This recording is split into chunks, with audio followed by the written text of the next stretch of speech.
elle est en place. C'est la poudre. Tiens, on a découpé une femme en morceaux rue de la bienséance à 2 pas du chat. Tiens, on a découpé une femme... I am a feminist.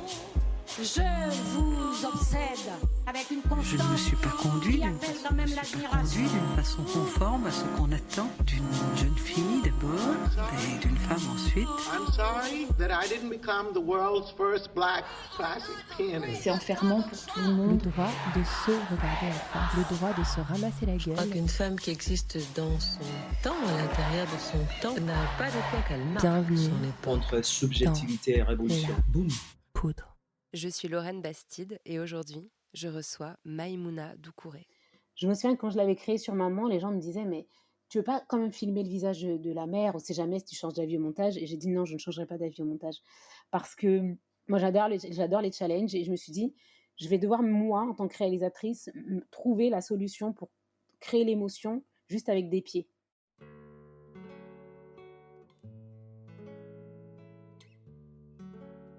C'est fou que la poudre se soit aussitôt placée sous le marrainage des femmes du cinéma.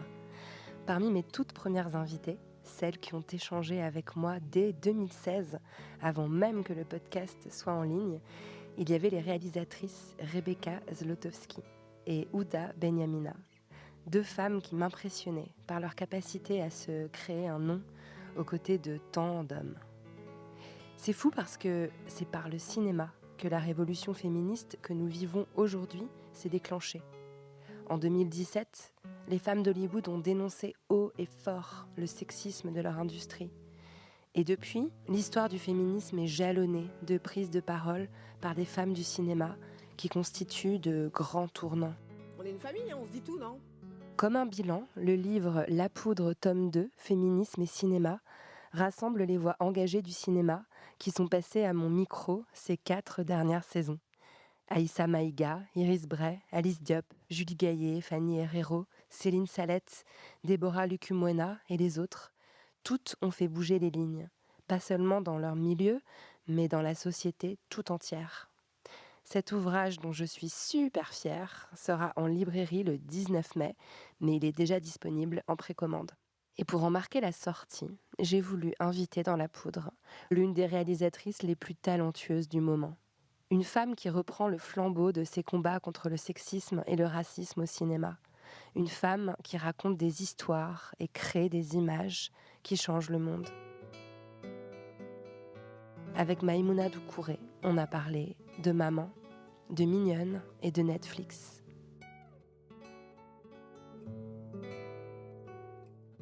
Maïmouna Doucouré, vous êtes réalisatrice et vous êtes une femme fulgurante. Non, vraiment, quand je regarde vos films, votre parcours, ce qui me frappe, c'est la fulgurance. Celle de votre succès, d'abord, avec ce premier court-métrage, Maman, avec un S, sélectionné dans plus de 200 festivals à travers le monde, couronné de dizaines de prix, dont en 2017, le César du meilleur court-métrage, ex aequo avec Vers la tendresse, de votre consoeur Alice Diop, que j'ai eu aussi la chance de recevoir ici. Le succès tout aussi fulgurant de votre premier long-métrage, Mignonne, qui est paru simultanément en France sur les grands écrans en août 2020 et sur Netflix, partout dans le monde, et qui a lui aussi été acclamé. Il a reçu le prix de la meilleure réalisation au festival Sundance, la mention spéciale du jury à la Berlinale et le César de la révélation pour votre jeune actrice principale, Fatia Youssouf. La fulgurance aussi de la polémique qui a entouré la sortie de ce film, sur laquelle nous allons revenir tout à l'heure, et la fulgurance enfin de vos prises de parole, de votre énergie et de votre sourire dont j'ai l'impression que vous ne vous départissez pas très souvent. J'ai une grande admiration pour votre parcours, donc merci beaucoup d'avoir accepté d'échanger avec moi alors que vous êtes, je crois, en pleine écriture. Merci beaucoup à vous, Laurine. C'est un honneur pour moi de partager ce moment avec vous. Et merci pour vos mots aussi. Ça me fait plaisir, ça me touche, surtout venant de votre part, parce que j'admire tellement votre travail, toutes les actions que vous menez. Oui, c'est vrai, je suis en écriture en ce moment. J'ai envie de dire, je suis en pleine action, parce que je trouve que c'est une période où on a besoin d'être dans l'action, en tout cas dans la création. C'est assez inspirant. Alors avant de se lancer dans le vif du sujet, j'avais envie qu'on s'interroge ensemble. Parce qu'il me semble que ces 4 dernières années, en fait, en gros, depuis la révolution MeToo, qui est quand même née à Hollywood, il faut le rappeler, les femmes du cinéma ont été un vecteur très important pour la lutte contre le sexisme, qu'elles ont joué un rôle central dans une prise de conscience globale de la société sur les inégalités de genre. Qu'est-ce que peut, selon vous, le cinéma pour le féminisme? Hem, j'ai envie de dire déjà, qu'est-ce que peut le cinéma pour le monde? De Ouais, façon générale. ouais. Je pense que le cinéma, a ce pouvoir de le changer, de le transformer en ayant une action très forte sur les imaginaires. Et je pense qu'aller, vers, en tout cas créer des fictions fortes, créer des personnages, des héroïnes fortes au cinéma peut permettre en tout cas à la société, d'évoluer. Moi j'en ai, l'intime, conviction. Hem, montrer, justement, des personnages, avec, en tout cas au-delà de ce qu'on a l'habitude parce que quand je repars même dans ce qu'on a vu quand on était enfant, vraiment, aujourd'hui, je me réinterroge. Moi, je suis une grande fan des Disney, par exemple, et quand je les revois adultes, je me dis: «Mais en fait, c'est quoi le message, qu'on transmet?» C'est, quand on est une petite fille, on se dit: «OK, donc être une fille, c'est être une fille jolie, mince, dont les amis sont une petite souris et un petit oiseau. Les autres femmes qui nous entourent, en l'occurrence nos sœurs, sont horriblement méchantes et il y a, comme ça une dynamique de concurrence, de jalousie entre nous et puis évidemment, on est dans une condition, on est oppressé et on a besoin d'être libéré par un prince, qui va venir comme ça, nous sauver et évidemment, la seule façon qu'il va avoir de nous reconnaître, c'est notre tout petit pied, évidemment, et non pas ni notre intelligence, ni notre talent. Donc je me dis que c'est sûr que se construire de cette façon, enfin construire en tout cas l'estime de soi et ce qu'on est en tant que femme à travers des fictions comme celle-là quand on est enfant, forcément ça a des séquelles, quand on devient adulte. Donc je pense que, réimaginer nos récits, repenser, les histoires qu'on raconte depuis l'enfance, c'est vraiment, une des clés qui permettrait, d'influer grandement sur la société, ouais. Mmh. Et est-ce que votre propre travail, votre propre cinéma, vous le qualifiez volontiers de féministe? Bah, disons que, je j'ai pas le choix. J'ai pas eu le choix. De par mon histoire, j'ai pas eu le choix, parce que moi j'ai grandi, enfin j'ai une enfance très heureuse, hein, mais j'ai observé tellement d'injustices autour de moi quand j'étais enfant. Pour tout vous dire, quand j'avais entre 8 et 10 ans, mon plus grand rêve, c'était d'être un garçon.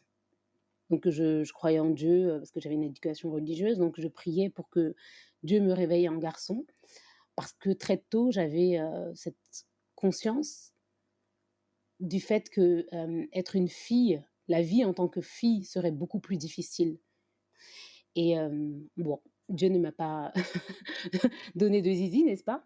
Mais tant mieux, moi enfin, en tout cas aujourd'hui, je suis très bien avec le fait d'être une femme. C'était pas tant le fait d'être une femme, c'était plutôt les conditions parce que, je voyais, comme je disais, beaucoup d'injustices. J'ai des mariages forcés, la polygamie, des tantes, ou même de voisines qui subissaient, qui se résignaient, à accepter, parce que c'est comme ça, voilà.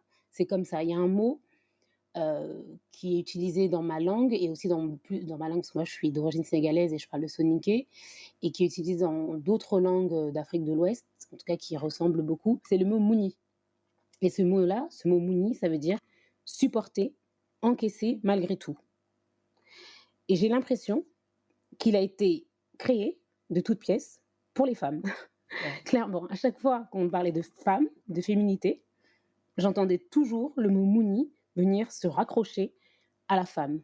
Parce qu'en tant que femme, tu dois, mouni pour tes enfants, tu dois mouni pour, ton mari, mouni pour le paradis. Enfin voilà, il y avait toujours cette dimension-là de charge, que les femmes devaient subir et puis, étant donné que enfin voilà, moi j'ai grandi, je suis née en France, j'ai évolué dans cette société, française. j'ai très vite fait le parallèle, en fait, sur le fait d'être une femme dans nos sociétés occidentales. Et j'ai pris conscience qu'on avait cette tendance à être très, très, très fort pour pointer du doigt les autres femmes et dire à quel point elles étaient opprimées et ne pas savoir se regarder soi-même. Et Mignonne est née de là, mon long métrage est né de là. C'est vraiment se dire, finalement, c'est dans toutes les sociétés qu'on doit interroger le patriarcat. Pour revenir à votre enfance dont vous avez un petit peu parlé, donc vous avez grandi à Paris, dans le 19e arrondissement, si je ne me trompe pas. Vous avez beaucoup parlé en interview de votre famille, de votre père qui était éboueur, qui était un travailleur acharné, qui vous a enseigné la dignité. De votre mère, quand vous la décrivez, vous parlez d'une femme très attachée à la religion, avec laquelle vous n'êtes apparemment pas toujours d'accord. Et de cette deuxième maman aussi, la deuxième épouse de votre père qui vivait avec vous et vos 9 frères et sœurs. Et moi, la question que j'aime bien poser à mes invités, c'est comment on vous parlait quand vous étiez petite? Alors, moi, j'ai envie de dire, il y a un paradoxe. J'ai l'habitude de dire que je crois que je suis devenue féministe d'une certaine façon le jour où j'ai été capable de faire la vaisselle. Parce que ce jour-là, moi, j'ai grandi avec des garçons, mais les frères qui étaient en âge les plus proches de moi étaient donc c'était des garçons, donc on avait l'habitude de jouer ensemble. On jouait tout le temps, tout le temps, tout le temps, 5 ans, 6 ans, 7 ans, 8 ans, et là, d'un coup, bah, on me dit, faut faire la vaisselle.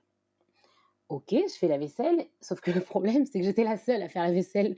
Il n'y avait que les filles qui faisaient la vaisselle, et les garçons ne faisaient pas la vaisselle. Et alors là, je disais, mais je comprends pas, on a les mêmes, ils ont des mains comme moi, des bras, des yeux, il y a rien ne les empêche de faire la même chose.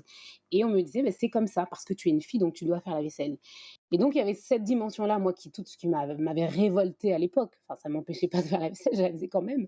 Mais ça me révoltait au plus haut point.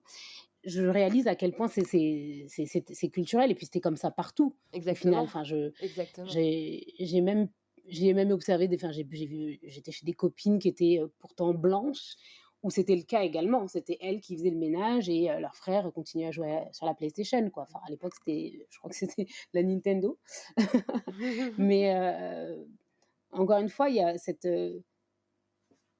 c'est quelque chose que je pouvais observer dans différents milieux, quoi. Donc je voyais bien que ça appartenait pas seulement à mon milieu, du fait que je sois d'origine sénégalaise, etc. Et à côté de ça, il y avait aussi cette dimension donc de parents qui ont émigré en France dans les années 70 et qui nous partageaient vraiment cette, cette pensée forte selon laquelle il fallait absolument réussir en France, qu'on avait la chance d'être né en France, d'avoir cette opportunité-là de devenir quelqu'un. Je mets entre guillemets.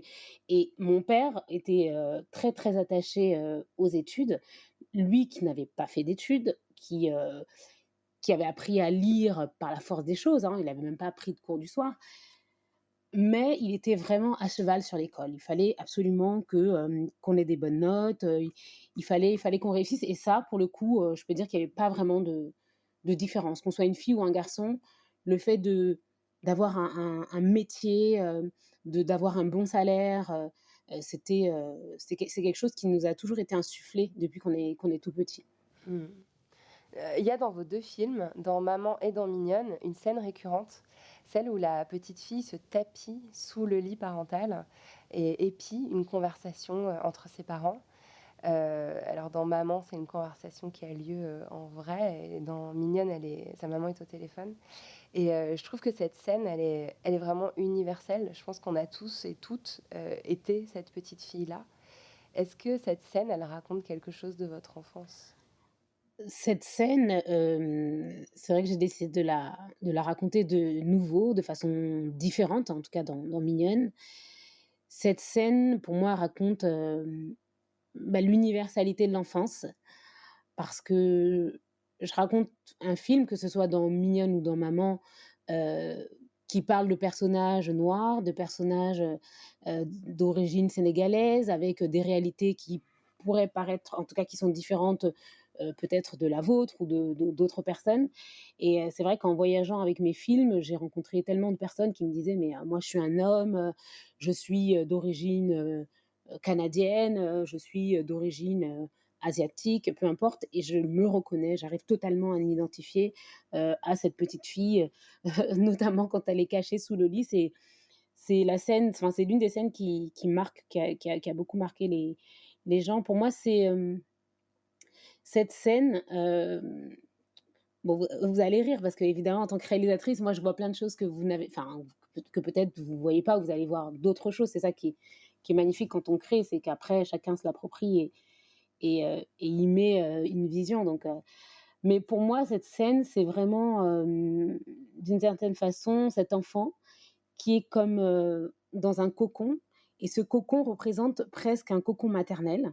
C'est comme un enfant qui est dans le ventre de sa mère, avec sa mère qui est au-dessus, les deux jambes écartées. Vous voyez ce que je veux dire? Elle est en dessous du lit, on voit les deux jambes comme ça. C'est comme un acte de donner la vie quelque part. Sauf que, évidemment, elle reste à l'intérieur et elle est témoin du monde des adultes. C'est l'enfant qui n'est pas encore arrivé dans le monde des adultes parce qu'elle est encore protégée dans ce cocon, mais qui, malgré elle, va être témoin de ce monde des adultes qui est d'une violence inouïe. Et cet enfant, qui est lié par le cordon ombilical de sa mère, d'une certaine façon, va absorber toute sa souffrance et sa douleur. Oh là là, Et c'est c'est pour ça qu'on magnifique. voit, quand la mère pleure, l'enfant pleure avec elle, parce que cette douleur est insupportable.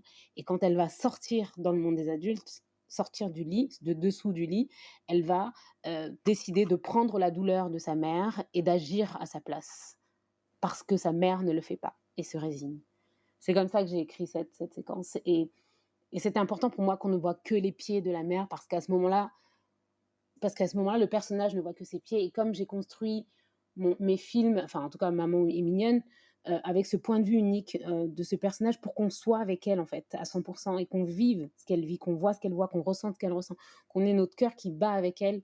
Et c'était un vrai challenge pour moi, parce que je me souviens que quand je l'avais créé sur Maman, les gens me disaient: mais tu veux pas quand même filmer le visage de la mère, on sait jamais si tu changes d'avis au montage. Et j'ai dit non, je ne changerai pas d'avis au montage, parce que moi j'adore les challenges, et je me suis dit, je vais devoir, moi, en tant que réalisatrice, trouver la solution pour créer l'émotion juste avec des pieds. Donc comment je vais faire trembler ses pieds, bouger ses pieds qui sont juste posés, comment je vais devoir créer la lourdeur, le poids du monde qui vient se poser sur les épaules d'une femme, mais juste avec ses pieds. Et voilà, c'était tout le... C'était comme un jeu pour moi, hein.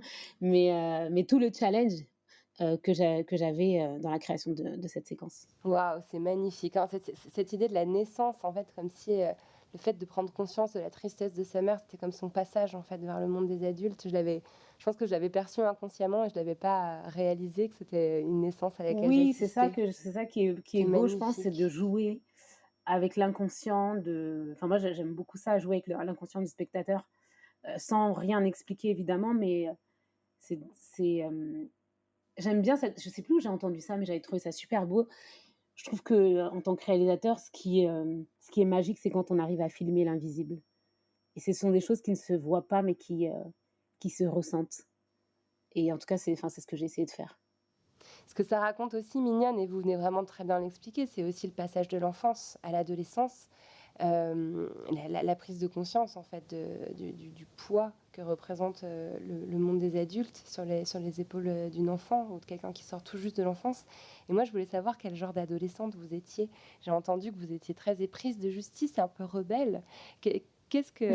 Quel type de découverte vous aviez fait, vous, à l'époque, qui vous a donné envie de vous révolter? Qu'est-ce que vous avez entendu quand vous étiez cachée sous le lit? Alors moi, je me suis pas cachée directement sous un lit, mais comme je le disais tout à l'heure, c'est vrai que j'étais une enfant. Déjà enfant, j'étais assez rebelle. Ma mère, elle me regardait. Enfin, j'avais pas ma langue dans ma poche. Donc, je l'ai expliqué tout à l'heure. C'est le fait de voir des tantes ou des connaissances, des voisines avec toutes ces injustices, parce qu'elles étaient des femmes, en fait. Et je me souviens que j'allais voir ma mère et je lui disais: mais fais quelque chose, va voir sa mère, dis-lui non.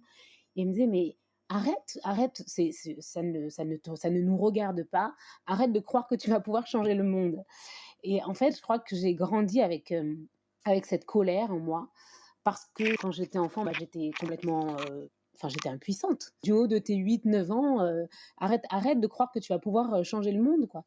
Et je crois que j'ai grandi avec cette colère en moi, le fait d'avoir été impuissante à l'époque et aujourd'hui, je suis heureuse d'avoir entre les mains cette possibilité, enfin, entre les mains, oui, le cinéma, quoi, pour pouvoir créer des images et moi, c'est ma thérapie, en fait, le cinéma. Ça, je m'en suis rendu compte après. C'est ça qui est fou, c'est que j'ai réalisé à quel point je réglais des comptes. Au-delà de dépeindre des réalités, enfin des réalités sociales et de raconter une histoire, et cetera, il y a aussi quelque chose de très, très, très personnel, très viscéral et je pense que je me soigne, je fais une réelle introspection et surtout je communique, avec mes films parce que parfois il y a des choses qu'on a du mal à dire aux gens qu'on aime et j'utilise mes films pour leur transmettre le message. Et aussi, là où je trouve que c'est fort, c'est que j'utilise aussi, j'ai utilisé mes films aussi pour, leur faire me dire ce que j'aimerais qu'ils me disent. Mmh.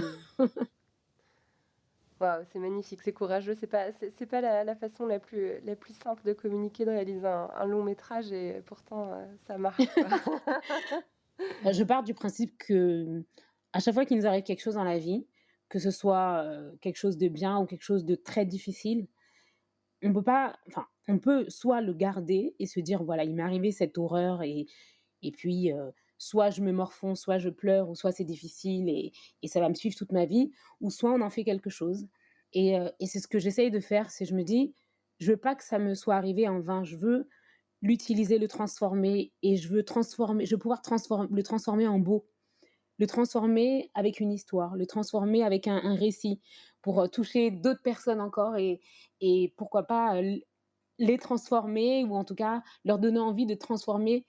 Enfin voilà, c'est un cycle sans fin, n'est-ce pas? Ouais, bah, ça ressemble un peu à la définition, de la résilience, au fond. Maïmouna Doucouré, vous êtes née femme ou vous l'êtes devenue? Je pense que, enfin quand on dit on est devenue femme, c'est le fait d'avoir pris conscience qu'on était une femme, hein, c'est ça, c'est les je pense qu'il y a des enfin quand j'étais enfant, je me posais pas forcément de questions. Bon, je voyais bien qu'avec mes frères, on n'avait pas les mêmes corps. D'ailleurs, je me souviens que mon petit frère, il arrêtait pas de dire à mes parents: «Mais pourquoi vous achetez pas un zizi pour Maïmouna?» parce que c'était pas on avait 3 ans, 4 ans et on faisait tellement tout ensemble. Mais je me posais pas forcément de questions et c'est vrai que c'est, oui, peut-être probablement c'est les injonctions ou en tout cas les différences de traitement que j'ai pu observer entre les hommes et les femmes qui m'ont fait prendre conscience, heu, du fait que j'étais une fille, du fait que j'étais une femme. Ouais. Mmh.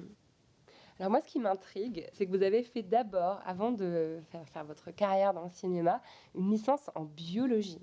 C'est un domaine, qui relève de la science dure, qui est quand même assez éloigné, de la création artistique. Qu'est-ce qui vous attirait? Quelle part de vous était attirée par cette filière? Alors moi, je suis, disons que le cinéma, ça a toujours baigné en moi. Ça a toujours été une sorte de rêve impossible que je j'osais pas vraiment formuler. J'osais pas trop en parler. Les peu de fois où j'en parlais, je voyais bien qu'on me regardait presque en riant, quoi. Enfin, oui, oui, mais bien sûr, continue de rêver et je après le bac, je me suis dit: «Je veux faire quelque chose que j'aime». Ça, c'était quelque ch je me suis fait cette promesse: «Je veux faire quelque chose que j'aime».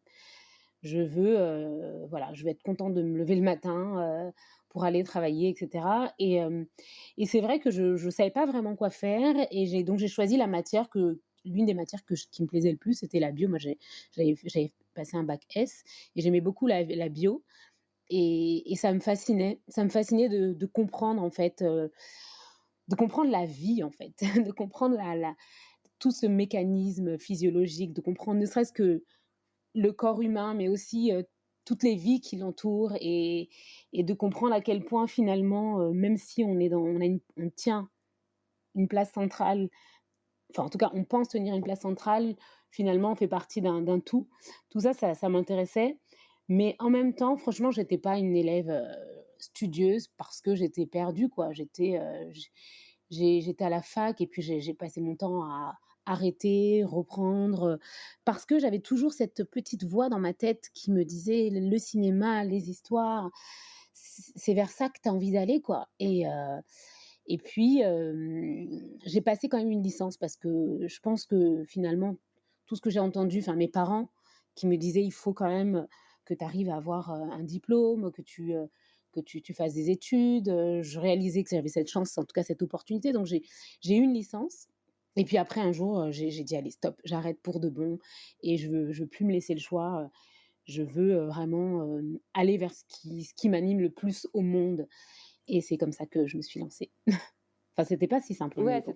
c'est un parcours, finalement qui est quand même aussi assez fulgurant parce que finalement vous avez passé un concours, de court-métrage, en 2013. Vous avez fait un court-métrage que j'aurais adoré voir, mais il est introuvable en ligne, qui s'appelle Cache-Cache, et vous dites que vous avez appris à faire. Oui, je pense que je vais bientôt le rendre disponible. Ah génial, parce que j'aimerais vraiment pouvoir le regarder, et vous dites que vous avez appris à faire du cinéma en 3 mois. Vous êtes, voilà, vous êtes, immergé dans des tutos, dans des cours, tout ce que vous pouviez trouver en ligne, mais en l'espace de 3 mois.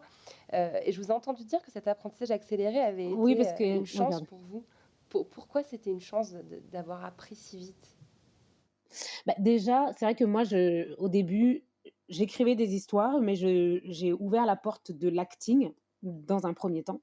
Donc, j'ai toujours fait partie de compagnies de théâtre, vraiment en lycée, fac, j'étais toujours dans des compagnies de théâtre et puis j'ai participé à des tournages en tant qu'actrice. C'était des courts-métrages, enfin des petites, productions mais c'est vrai que le fait de faire un film, c'est-à-dire avoir une équipe technique, comprendre le fonctionnement de la caméra, de ce que c'est que raconter une histoire à travers une image, diriger les acteurs et cetera, ça c'est quelque chose que j'avais jamais fait et ce concours, quand ils m'ont contactée pour me dire: «Vous faites partie des lauréates», je pense que c'est la meilleure chose qui me soit arrivée parce que toutes ces questions enfin toutes ces voix qui me disaient que j'en étais pas capable, tout à coup, je n'avais plus en fait, il y avait plus l'espace de les laisser s'exprimer dans ma tête parce que je n'avais plus le temps. J'avais 3 mois pour faire un film et c'est tout. Donc à partir de là, j'avais une seule enfin, j'avais plus d'autre choix que de foncer, quoi, et ça a été, oui, ça a été salvateur parce que j'ai monté, voilà, une équipe, complète, dirigée. Il y avait 10 enfants sur le film. Déjà? Décidément, j'aime beaucoup les enfants depuis longtemps. Il y avait 10 enfants, c'était en pleine neige, tout en extérieur. C'était hyper difficile. C'était vraiment très, très difficile. Mais en même temps, en même temps que je disais action, j'appelais pour savoir si le repas était arrivé. Enfin voilà, il n'y avait pas beaucoup de moyens, donc finalement, on se retrouve à faire plusieurs tâches en même temps. Mais quand on voit les images, quand j'ai vu les images que j'avais dans la tête sur un écran, retransposées dans un écran, je me suis dit: «OK, j'en suis capable. OK, je peux le faire». Et donc à partir de là, j'ai dit: «Maintenant, je n'ai plus peur. J'ai plus peur de rien. Je vais raconter l'histoire, j'ai trop de choses à dire». Et c'est à partir de là où, voilà, j'ai décidé d'écrire Maman ensuite, donc mon premier court-métrage, et ensuite, Mignonne Et moi, c'est ça que je trouve incroyable, c'est que, enfin, quand on voit, les interviews, les images, de l'époque où vous assuriez la promotion de Maman, enfin, vous n'arrêtez pas d'énumérer le nombre de festivals où vous avez été sélectionnés. Alors au début, c'est 50, après c'est 100, après c'est 200. Vous avez raflé des prix, mais dans le monde entier. Il y a pas un pays au monde qui vous a pas décerné un prix, et en fait, c'est une histoire de succès. Et moi, ces derniers temps, je me suis interrogée sur cette notion de succès. J'en ai parlé avec des gens autour de moi, et souvent, ce qui ressort, c'est que le succès, au fond, c'est un faux ami. C'est quelque chose qui peut déconnecter, qui peut déboussoler, qui peut mettre en danger, qui peut faire douter de la faculté à le faire durer. Mais j'ai l'impression que vous ne l'avez pas du tout vécu comme ça. Je pense que, ça, c'est, mon éducation qui me l'a apporté. Le fait d'avoir aussi ma famille autour de moi, le fait d'avoir, mes mamans, mes 9 frères et sœurs. Quand on sort de la cérémonie des Césars avec un César, notamment avec maman, et qu'on rentre chez soi, enfin, en tout cas, qu'on va voir ses parents, sa famille, si vous voulez, heu, la connexion que j'ai avec ma famille fait que quoi qu'il arrive, je sais que je resterai moi toujours sur terre. C'est-à-dire que je sais savourer, le succès parce qu'il fut un temps où, j'avais peur de le savourer, surtout au début avec maman quand je commençais à avoir 1, 2, 3, 10, 15, je me disais: «Mon Dieu». J'avais l'impression que le fait de savourer, heu, une victoire ou en tout cas un prix, ça allait enclencher, enfin en tout cas ça allait, arrêter le processus. J'ai appris à savourer. Je me suis dit: «Allez Maïmouna, demain tu ne sais pas, OK? Demain on ne sait pas, on sait que tout est toujours à construire. Par contre aujourd'hui tu sais, donc ce qui t'arrive, c'est magnifique, c'est génial, savoure, profite». Et je sais que le fait d'être entourée comme je le suis aujourd'hui avec, ma famille, mes amis qui sont authentiques avec moi, qui m'apportent tout cet amour, tout ce soutien, fait que, je ne peux que, garder, la tête sur les épaules quoi, clairement. Et parce que c'est aussi d'où je viens, quoi. Je nous on a enfin, j'ai grandi dans un 3 pièces, on était, 13 dedans, j'ai après je vraiment, je tiens à dire que j'ai eu une enfance solaire, quoi. J'ai jamais connu l'ennui, j'ai toujours mangé à ma faim, j j'avais conscience qu'on n'était pas riches, voire même qu'on était pauvres par rapport à d'autres, même si on mangeait vraiment à notre faim et qu'on n'avait pas de problème pour s'habiller ou quoi. Je pense que, tout ça, ça me constitue, ça fait partie de moi et quoi qu'il m'arrive demain, même si enfin, je pense que ça fera toujours partie de moi, en fait et c'est ce qui me définit, quoi. Mmh.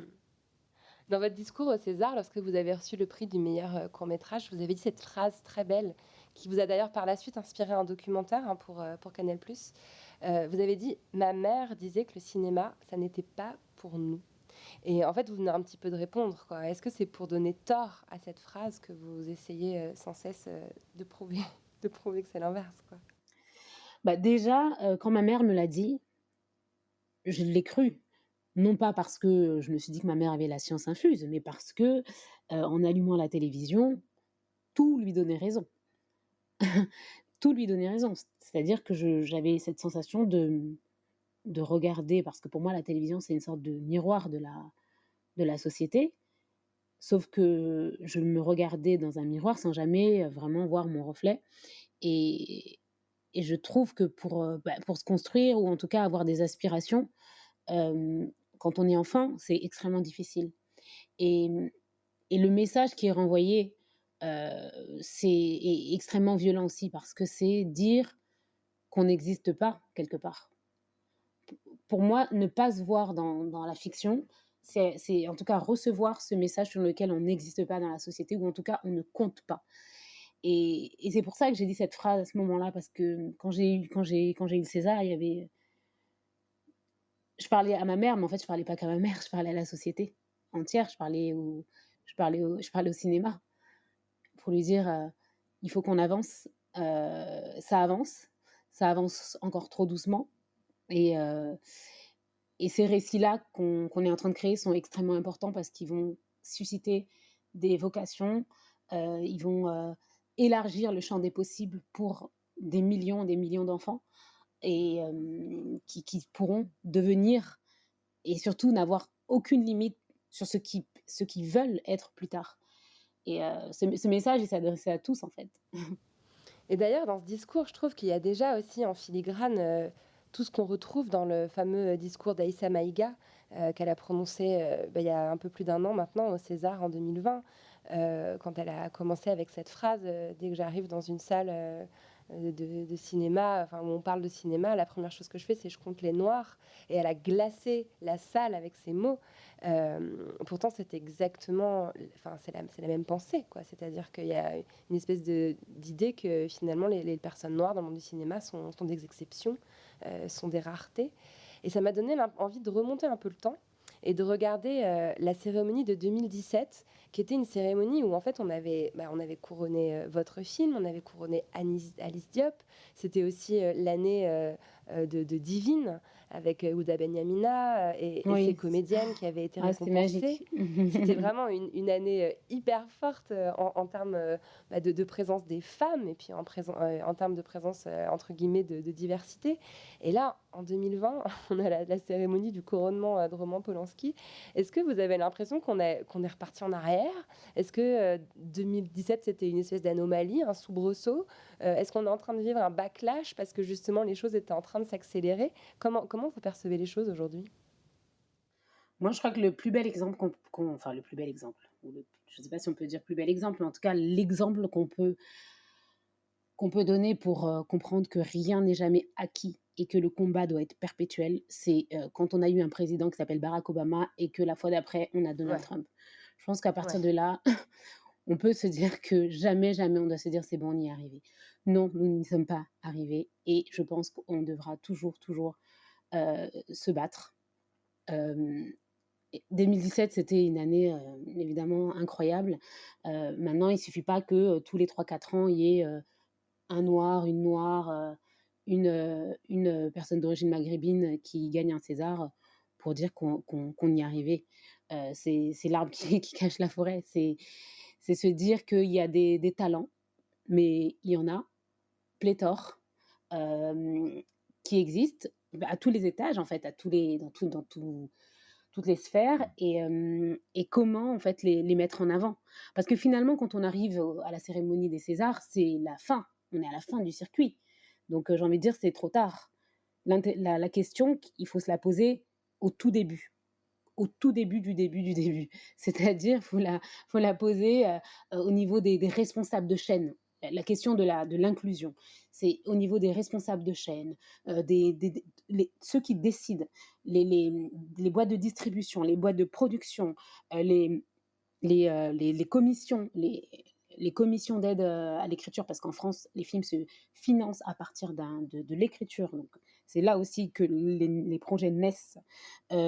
Cette question, il faut vraiment la poser en amont. Et la diversité, parce que pour l'instant, c'est une question, à chaque fois qu'on parle de diversité, personne ne sait vraiment si on a le droit de l'utiliser Ouais, ou c'est pas. ça.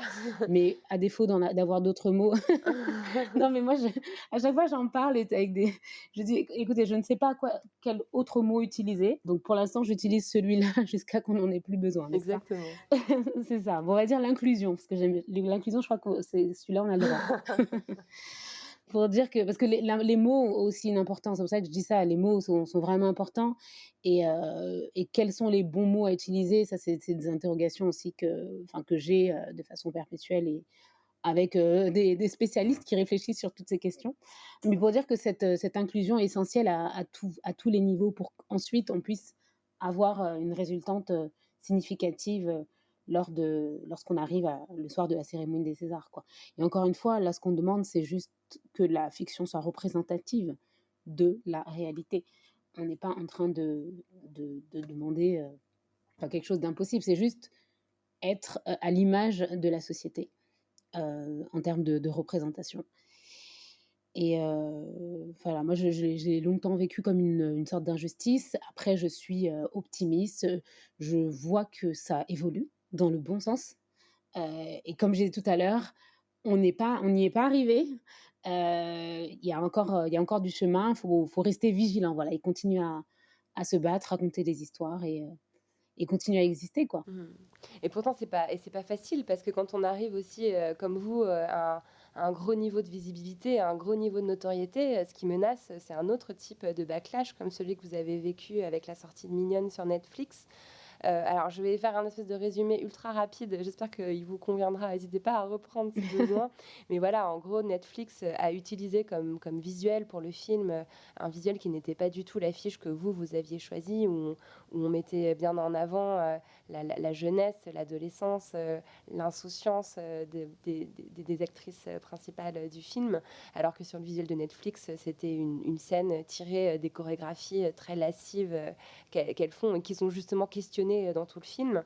Et en fait, ce que j'avais pas forcément bien compris à l'époque, c'est que ce backlash, cette polémique, est venu vraiment des conservateurs américains, des Trumpistes, quoi. C'est des catholiques intégristes du Texas qui ont lancé l'attaque contre vous et ensuite qui ont été repris, qui ont déclenché une avalanche de hashtags de violence où on appelait carrément à annuler le film. Même, on disait même annuler Netflix, hein, c'était cancel Netflix, le hashtag, ce que je trouve assez ambitieux comme projet.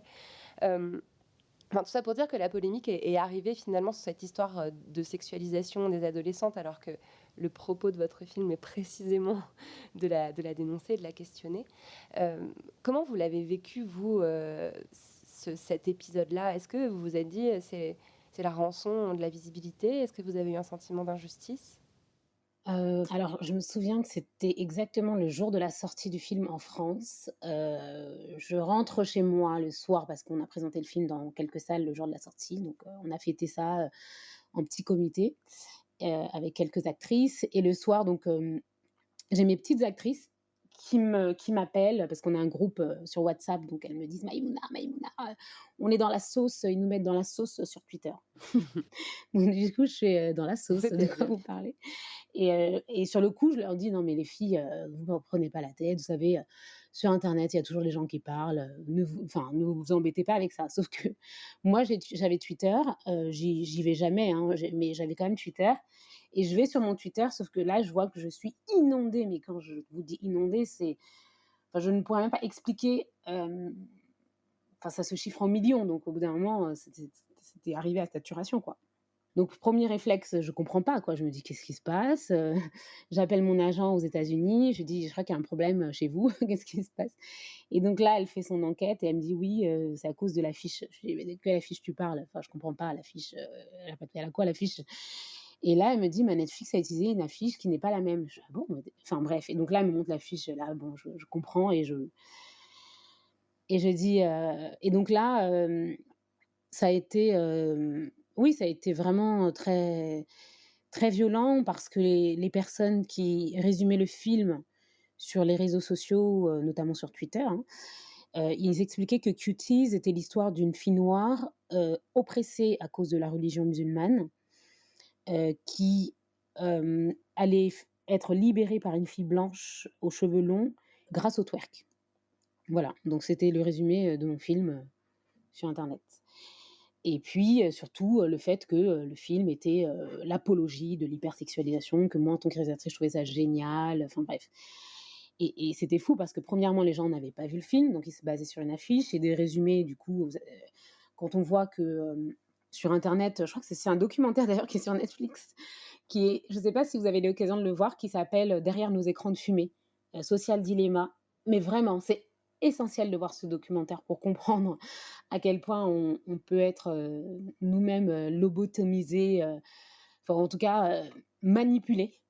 Et comment il montre, parce que moi j'ai compris beaucoup de choses après en voyant ce documentaire, parce que je l'ai vu après, hein, par rapport à la polémique que j'ai vécue. Je sais que cette polémique est aussi survenue, enfin en tout cas elle est survenue à une espèce de momentum. Il y avait les élections présidentielles américaines au même moment. Donc, on sait que c'est une guerre sans merci. Il fallait absolument utiliser tout ce qu'ils pouvaient utiliser pour attaquer les démocrates. Et comme depuis longtemps, moi, je ne connaissais pas tout ça, j'avais l'impression de découvrir le monde. On me parle de QAnon, les théoriciens du complot qui sont convaincus que tous les démocrates sont pédophiles et que, évidemment, Hollywood est pédophile également, vu qu'ils sont plutôt du camp des démocrates. On parlait aussi des Obama et de Hillary Clinton qui seraient également pédophiles. Et donc, dans tout ça, il y a Netflix qui vient avec Cuties. Donc, tout ça a été calculé. Vraiment, c'est un plan qui a été mis en place. Donc, c'est vraiment leur croyance. Ils sont convaincus que la Terre est plate. Enfin, et là, j'ai compris que ça servait à rien, quoi. Plus on allait essayer de leur dire que ce qu'ils essayaient en tout cas, leur pensée était fausse, plus ils allaient se conforter dans cette croyance. Donc, au bout d'un moment, oui, c'est une croyance, quoi. C'était même plus rationnel, quoi. Et puis ça nous dépasse tellement. Après Internet, moi j'ai décidé de couper. J'ai coupé mon compte Twitter et puis j'ai limité mes comptes, que ce soit Facebook ou Instagram. Je les ai limités parce que j'étais harcelée, en fait. J'étais submergée de messages, de menaces. Enfin, les gens, ils sont là, ils veulent tous te tuer, quoi. Tu dis, mais C'est incroyable. avant ça, on peut pas discuter au moins? Vous voulez pas qu'on échange? Enfin, il y a peut-être une étape avant de vouloir me tuer, quoi. Enfin bref, c'était assez virulent. Mais ça va, encore une fois, j'étais très bien entourée. Très, très bien entourée. Le plus dur, c'était surtout, de gérer les parents de mes Bien sûr, actrices. ouais. Parce que quand on est soi-même, on va dire, en quelque sorte sous l'eau et que, faut prendre le temps d'appeler chaque parent, un par un et en tout cas d'être assez, comment dire? Sereine dans sa voix et cetera et de rester 1 heure et demie, le temps qu'il faut avec chaque parent et puis à la fin, bah, absorber, les interrogations, les craintes et cetera. Ça, je crois que c'était pour moi le plus difficile, mais mais vraiment j'insiste sur le fait que, je suis reconnaissante parce qu'on a eu énormément de soutien, Mmh. quoi. Enfin, on a eu tellement de soutien, hein. Les artistes américains, la presse de façon générale, nous a beaucoup soutenus. Toutes les personnes qui avaient vu le film, en fait, à Sundance, à Berlin, la presse française, le gouvernement français, vous tous, plein de féministes aussi, qui plein de personnes, en fait, sur que ce soit sur les réseaux sociaux, dans la presse, que ce soit des personnes, entre guillemets «lambda». On a eu énormément de soutien et ça a été vraiment essentiel, quoi Mmh. et très, très important pour moi. Mais c'est intéressant, ça raconte aussi vachement le paradoxe américain parce que les États-Unis vous ont apporté le pire, parce que je pense que cette polémique, enfin voilà, faut quand même prendre conscience que vous avez été harcelé et menacé de mort, cible d'injures, voilà, absolument ignoble. Mais c'est aussi un endroit où vous avez été beaucoup plus accompagné et poussé qu'en France. Je crois qu'après votre César en 2017, vous n'avez pratiquement plus eu de nouvelles de l'Académie et je crois que c'est un classique. Hein, c'est pas la première fois que j'entends ça dans la bouche d'une réalisatrice. Et par contre, après votre première sélection à Sundance, l'Amérique ne vous a plus quitté. Vous avez été introduite dans les grands réseaux du cinéma américain. On vous a présenté Ava DuVernay, qui vous a pris sous son aile. Enfin, c'est vraiment les deux visages de l'Amérique en fait que vous avez découvert en sortant vos films. Oui, après moi c'est vrai que j'ai du mal avec enfin en tout cas, je fais attention à ne pas essentialiser en parlant de l'Amérique, parce que même malgré le fait enfin même si on parle de millions de personnes, ça reste des individus, avec, des comment dire? Des différences et j'ai du mal à dire l'Amérique, Ouais. quoi.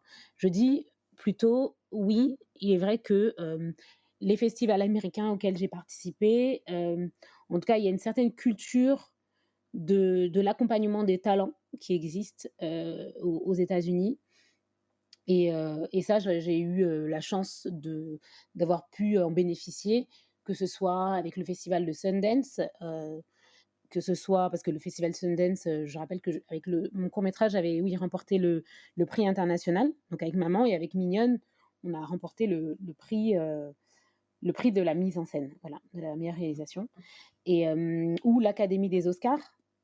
Vous l'avez très bien dit, j'avais remporté un César, je n'avais pas remporté d'Oscar, mais c'est l'Académie des Oscars qui m'a remis le Gold Fellowship Award, qui est un prix remis à la meilleure jeune réalisatrice et qui, jusqu'à aujourd'hui, continue de m'accompagner dans ma carrière, enfin dans ma jeune carrière, hein. Donc il y a ce point-là qui est important, à soulever. Parce que le film a eu sa première mondiale aux États-Unis. Les Américains, enfin, il y a eu 9 projections dans des salles. À chaque fois, c'était des salles immenses de 1000 personnes, 600 personnes. C'était des Américains. Le film, ils l'ont reçu. Ce sont des réalités que je raconte qui sont universelles. Et j'ai envie de dire qui sont peut-être même plus américaines parce que l'inspiration qu'ont ces petites filles de clips américains, ce sont des clips, ce sont des clips américains. On parle aussi du pays où il y a les concours de minimis. Enfin bref, c'est un film qui, j'ai envie de dire, est peut-être presque même plus américain qu'autre chose. Donc le public américain que j'ai rencontré, Puis les réseaux en tout sociaux cas, aussi d'ailleurs. Hein, l'injonction des réseaux sociaux, évidemment, donc les Américains sont extrêmement concernés par toutes ces questions. Donc, quand le film a été présenté au Festival de Sundance, tous les échanges ont été extrêmement fructueux parce que les gens se reconnaissaient à travers l'histoire, reconnaissaient en tout cas ce que je dépeignais de façon sociale et ils comprenaient totalement, quoi. Ils étaient touchés par le film. Et encore une fois, moi, je mets vraiment ça sur le compte de d'une sorte de désinformation qui est liée à notre époque avec les réseaux sociaux où tout va extrêmement vite, quoi. Un tweet suffit à faire une information qui va être relayée à des millions de millions de millions de personnes. Et puis après, ils ont extrait des scènes du film, les scènes notamment de fin, de danse, etc., hors contexte. Et puis, ils ont relayé, relayé, relayé. Et en plus, on était en plein confinement. Donc, ce qu'il faut savoir, c'est qu'aux États-Unis, ils étaient en plein confinement, en plus des élections présidentielles. En plus de QAnon, donc tout ça a convergé pour créer cette polémique sans précédent. Bon, on est parti vers le très très large, là, vers le, vers le grand complot mondial, mais je voudrais qu'on revienne un petit moment vers l'intime parce qu'on arrive au bout de l'interview et il y a un moment que je trouve vraiment magnifique dans l'histoire de Mignonne, c'est que vous veniez d'accoucher de votre petite fille au moment où vous avez enclenché la préparation du tournage. Et pour ce tournage, vous avez mené une énorme enquête de terrain. Vous avez rencontré des centaines de fillettes de 10-11 ans pour comprendre leurs aspirations, leurs modèles, la façon dont elles vivent leur socialisation, etc. Et moi, je me demande, en tant que jeune maman, ce que ça peut engendrer comme réflexion, comme interrogation et peut-être même comme choc d'avoir un petit bébé fille dans les bras tout en voyant ce qu'elle pourrait devenir 10 ou 11 ans plus tard. Déjà, c'est vrai que j'ai été assez bouleversée par toutes les rencontres que j'ai pu faire parce que, comme vous l'avez dit, j'ai fait une enquête d'1 an et demi. J'ai rencontré plus de 150 petites filles qui m'ont raconté leur histoire. J'avais vraiment besoin de comprendre comment elles vivaient leur féminité naissante dans la société, à travers les réseaux sociaux. Et c'est vrai que j'ai entendu des choses. Si je vous dis que c'était un point où je pense que j'ai pas eu l'audace, enfin en tout cas le courage artistique d'aller au niveau de ce que j'ai pu entendre dans Mignonne, parce que ça allait trop loin, quoi. C'était trop, quoi. Je vous parle de prostitution infantile. Je vous parle les nudes, donc ça c'est quelque chose qu'on voit dans Mignonne, le fait qu'elle prenne en photo son sexe à un moment donné dans le film, et que ça c'est inspiré de rencontres, hein. Ce sont des jeunes filles qui m'ont raconté qu'elles avaient fait ça pour pouvoir chercher, en fait, d'une certaine façon, l'amour. Parce que pour moi, c'est une nouvelle façon, en fait, de chercher de l'amour, de construire l'estime de soi, quoi, à travers des images de soi qui ne nous appartiennent plus et qui doivent être validées d'une certaine façon par une masse de personnes qu'on ne connaît pas, qui vont nous liker ou nous unliker. Et c'est comme ça qu'on va finir par s'aimer ou pas. Et je trouve que quand on est enfant, enfin, j'interroge notre responsabilité, quoi, en tant qu'adulte, de laisser nos enfants livrés à eux-mêmes face à tous ces outils. Et quand on est une jeune fille, quand on a ce modèle récurrent qui nous dit que pour être une femme respectée, pour être une femme qui a du succès, il faut être absolument la plus objectifiée possible. Quelles sont les conséquences? Moi, j'ai vu des petites filles, il y en avait une qui avait 8 ans, qui mettait des culottes rembourrées parce qu'elle était extrêmement complexée de ne pas avoir assez de fesses. J'ai vu des petites filles qui mangeaient du coton parce que elles avaient pris trop de poids et qu'elles voulaient absolument perdre du poids, donc il fallait mentir à son corps en mangeant quelque chose qui n'était pas alimentaire pour surtout ne pas prendre un gramme. J'ai vu, je vous parlais de prostitution infantile, 12 ans, voire même plus jeune, mais je ne veux pas vous traumatiser, donc je ne vais pas tout vous raconter ici. Mais quand j'entends, parce que je parle beaucoup d'amour, parce que pour moi ça part de là aussi, c'est cette volonté d'exister d'une certaine façon. Quand je parle à une jeune fille de 12 ans, lors de mon enquête, quand je lui pose la question de savoir qu'est-ce que l'amour pour elle, et quand elle me répond que l'amour, c'est quelque chose qui pour elle est pratique, parce que l'amour, ça permet aux garçons de nous acheter toutes les chaussures et tous les sacs qu'on a envie d'avoir. Ça glace le sang. Et on se dit, qu'est-ce qui s'est passé? Je suis en France. Mon enquête, je l'ai faite, on était en 2018. On est en 2018 en France. Qu'est-ce qui s'est passé dans le parcours de cette petite fille pour qu'elle puisse penser que c'est ça l'amour? Donc, entendre tout ça, je pense qu'on n'a pas d'autre choix que de... Enfin, on a une responsabilité, on n'a pas d'autre choix que d'agir, en fait. Et moi, j'ai essayé de le faire à travers ce film. Et j'espère, en tout cas, que... c'est pour ça que quand il y a eu la polémique, ça m'a... J'en reparle comme ça très rapidement, je sais qu'on arrive vers la fin, mais c'est juste pour dire que j'ai trouvé dommage que la problématique soit déplacée, en fait. Comme si moi, j'avais inventé l'hypersexualisation, l'hypersexualisation et dans la société. Donc, je propose plutôt que tous ensemble, on unisse nos forces pour trouver des solutions et offrir d'autres modèles à nos jeunes filles, à nos jeunes garçons pour se construire. D'ailleurs, vous avez clos la polémique Netflix en postant sur Instagram Mignonne, ou le jour où j'ai posé un miroir face au monde. Et c'est la dernière question que je voulais vous poser. Où est-ce que vous allez poser votre miroir pour votre prochain film, celui que vous êtes en train d'écrire en ce moment? Alors, où est-ce que je vais poser mon miroir? Je pense que je vais continuer à explorer la féminité. En tout cas, ce que ça veut dire qu'être une femme, parce que je ne sais pas si la définition existe,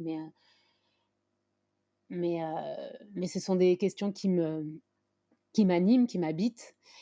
Et là, pour l'instant, je ne peux pas trop en dire, mais c'est vrai que je travaille sur plusieurs projets.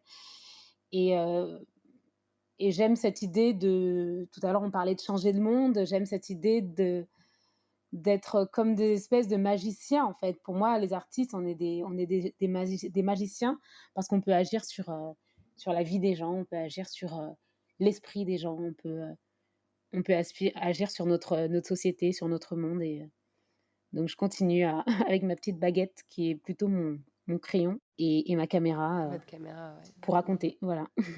Avant qu'on se sépare, je vais vous poser les 2 questions rituelles de la poudre. Est-ce que vous avez accès à votre chambre à vous? En fait, c'est pas un lieu physique, c'est plutôt mon imaginaire. C'est ma chambre à moi, le lieu où je me sens vraiment le plus libre, c'est dans la création.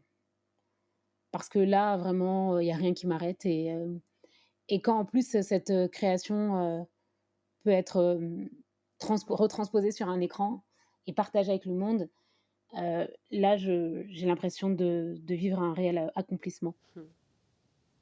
Et ça évoque quoi pour vous, la poudre? La poudre, ah ouais. Oh waouh! Alors là, je crois que vous m'avez lancé sur un truc là. La poudre, waouh! Parce qu'en plus, j'ai lu votre livre que j'ai beaucoup, beaucoup aimé. Et vous parliez de révolution. Et c'est exactement, pour moi, c'est le mot, quoi. C'est la poudre, ça évoque une sorte de poudre qui permet d'arriver à une explosion. Mais pas l'explosion qui va tuer les gens, c'est l'explosion qui va nous rendre encore plus vivants, qui va tous nous réveiller d'un coup et nous dire « Ok, maintenant, qu'est-ce qu'on va faire? Qu'est-ce qu'on fait pour cette égalité tellement légitime ?» Et je suis tellement d'accord avec vous quand vous dites que ça ne pourra passer que par une révolution. Et moi, j'ai l'impression qu'elle est en marche, quoi. Elle est en marche, et qu'on l'entend de plus en plus. Je suis assez rassurée pour les générations à venir, même si, encore une fois, faut toujours rester éveillé parce que c'est pas encore gagné, mais on va y arriver. Merci infiniment, Maïmouna Doucouré. C'était vraiment un plaisir d'échanger avec vous. Merci à vous.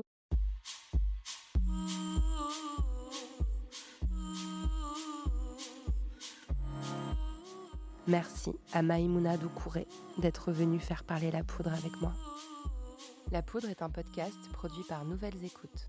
Merci à Aurore Meyer-Mailleux pour la réalisation, à Gaïa Marty pour la programmation, la prise de son et le reste. Au mixage aujourd'hui, Marion Emery. Merci à Bonnie Banane pour sa chanson dans le générique. Merci à vous pour l'écoute. On se retrouve sur Internet, Instagram, Twitter, Facebook. La poudre est partout. Si vous avez des réflexions, des compliments ou des critiques à faire, n'hésitez pas, j'adore ça. Ah, j'allais oublier, pour lire les mêmes livres que moi, allez sur le site La Poudre Lit. Vous connaissez la suite. Prenez soin de vous et continuez de faire parler la poudre.